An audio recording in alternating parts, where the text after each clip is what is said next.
Welcome to Downtown Sports. My name is Downtown Stephen Brown, and in today's video, guys, I want to go over a defenseman who the Maple Leafs could potentially trade for at this year's trade deadline that a lot of people have been talking about in the comment section, and that's Scott Mayfield. And you know what? Instantly upon looking at this player, I can understand why a lot of people would be a fan. He's 29 years old, not turning 30 until next October. He's 6'5", 223 pounds, shoots right-handed, and is on an absolute sweetheart of a contract that goes through the end of next season. And acquiring a defenseman like Scott Mayfield, who does have another year on his contract after this one, fits the profile of a guy that Kyle Dubas said that the team would prefer to acquire. I've showed this quote in every single video that I've done, talking about any potential defenseman who the Maple Leafs could be looking to acquire at this year's trade deadline. And I'll leave a playlist linked above the screen and at the end of this one if you're interested in checking out any of the other videos. And if you listen to what Sheldon Keefe had to say about what Jake Muzzin has struggled with so far, that's moving the puck and making decisions with it. So if you're looking to acquire a guy to play with him, I don't think one that also struggles doing that same thing would be the best idea.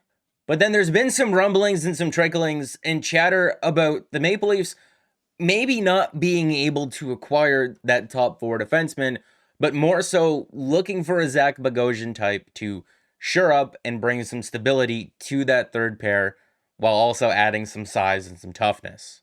We saw in yesterday's game against the Pittsburgh Penguins that the Maple Leafs paired Rasmus Sandin playing on his offside with Jake Muzzin. Now, it was just one game and they didn't play very well, but I also don't see it being a long-term solution for the Maple Leafs. But I do think that Rasmus Sandin at this point in his development is ready to take on more responsibility, which is why I think if the Maple Leafs were to be able to acquire a defenseman who could bring more stability to that third pair, then I would be okay with taking some responsibility off of Jake Muzzin and whoever plays next to him and kind of spreading out those minutes. Unless you're okay with the Maple Leafs spending a first-round pick and a top prospect on one of the more expensive guys who are available at this year's trade deadline, this may be the way to go. But even the more expensive guys who are available at this year's deadline aren't necessarily the greatest. There's clear pros and clear cons to all of them. Now, as for whether a guy like Scott Mayfield is available or not, the New York Islanders are probably not making the playoffs this season. But then again, since the beginning of December, the team is 13-10-4 with a bunch of games in hand. So a really slow start. They played like 13 games on the road. They had a bunch of injuries. They were hit really hard with COVID. I don't necessarily think that this Islanders team is ready just yet to be in a seller's position. But then again, when it comes to Lou Lamoriello, you just never know. As for what it would cost for the Maple Leafs to acquire a guy like Scott Mayfield, I'm not 100% sure, but I would want to say less than a guy like a Josh Manson or Ben Sherratt. Regardless of what you think of those guys, the rumored asking price has been a first-round pick and a third, similar to what the Lightning gave up for David Savard at last year's trade deadline. And again, 6'5", 220 pounds, playing 20 minutes a night in a defensive first role, you can see why a lot of people would be very interested in Scott Mayfield. A guy who has played almost 20 minutes a night for them each of the last 3 seasons. There's been a lot of talk the last little while linking a guy like Ben Sherratt to the Toronto Maple Leafs. And whenever anyone brings it up, all they can ever say is that he's big and tough and helped get the Montreal Canadiens to the Stanley Cup Finals last year.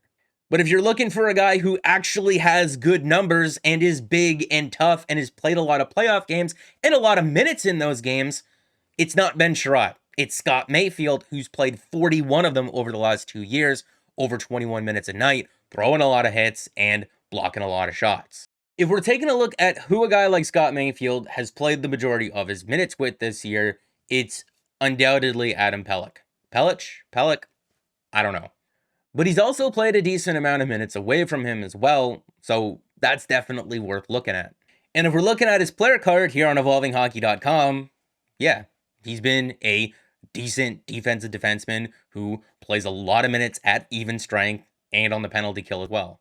The 1-year sample and the 3-year sample really aren't too different.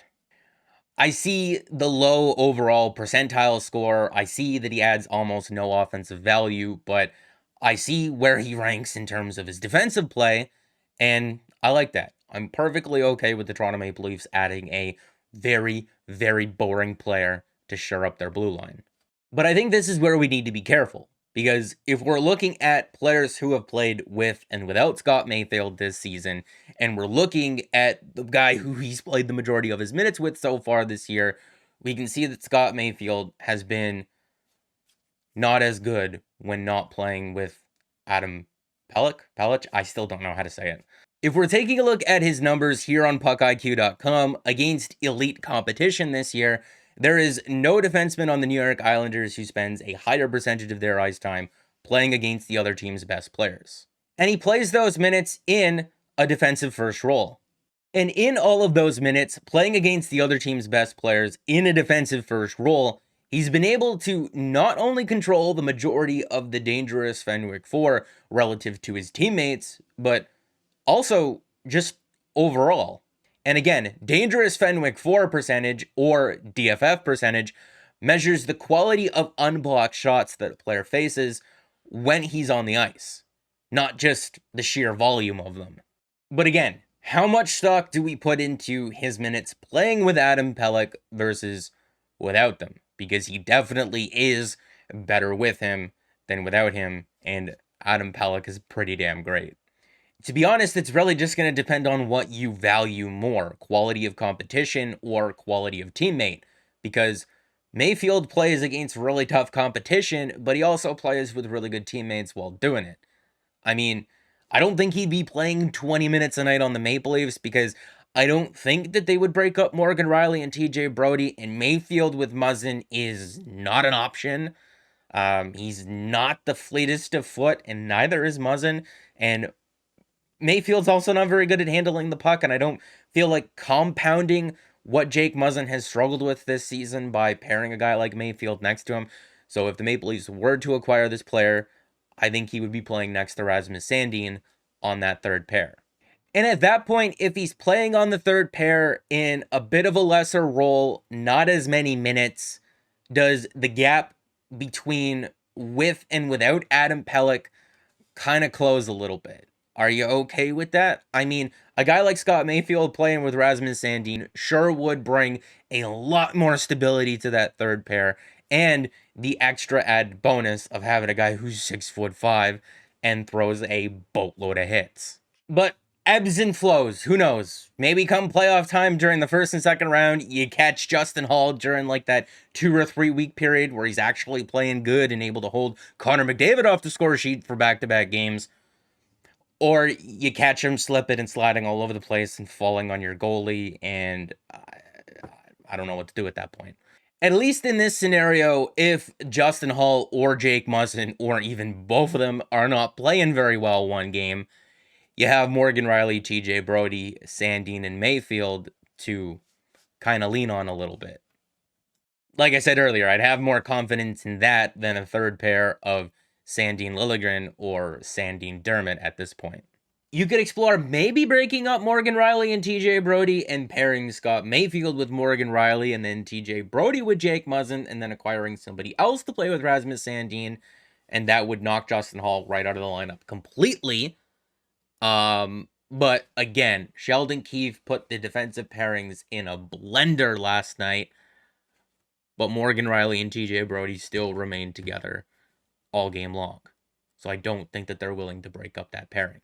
Like we pointed out in our previous video, if the Maple Leafs were to trade Nick Ritchie hypothetically today, and Adam Brooks clears waivers and Timothy Liljegren and Travis Dermott are also still on the roster, they may have about $3.4 million to work with at this year's trade deadline.